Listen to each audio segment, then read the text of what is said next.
La foule est impressionnante. 50 000 personnes étaient réunies hier dans les rues de Dhaka, la capitale du Bangladesh. Des manifestants en colère contre Emmanuel Macron et contre la France. On s'est rassemblés ici pour protester contre le président français Macron, parce qu'il a insulté notre prophète Mahomet. Nous sommes en colère, nous ne voulons pas d'ambassade française ici.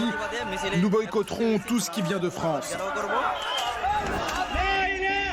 Des manifestations anti-Macron qui ne faiblissent pas dans le monde arabe, comme ici au Yémen, ou encore au Pakistan, où l'effigie du président français a été brûlée et piétinée.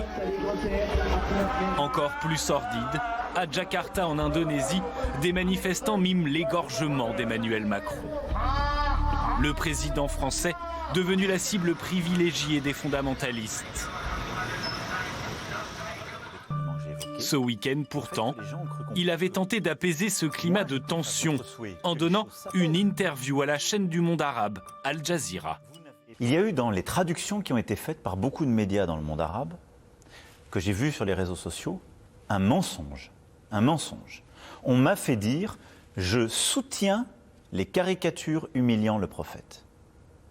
Je n'ai jamais dit ça. D'abord parce que ces caricatures, et c'est important pour tous les musulmans qui nous écoutent, ces caricatures, elles touchent toutes les religions, toutes.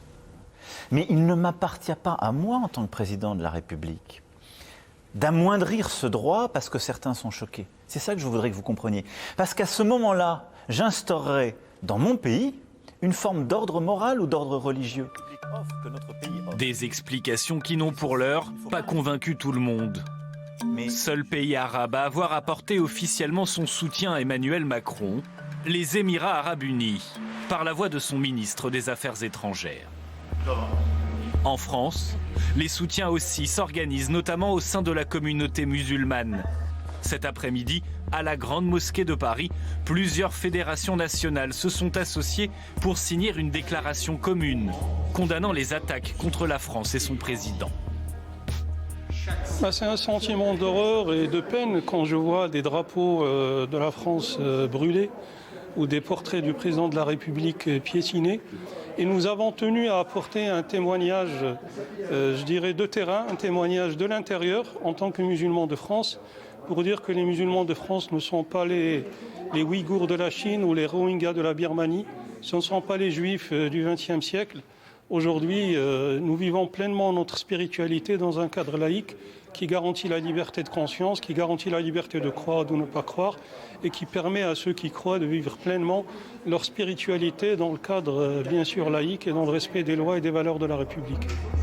Un appel au calme pour tenter d'apaiser un climat pesant et de plus en plus inquiétant.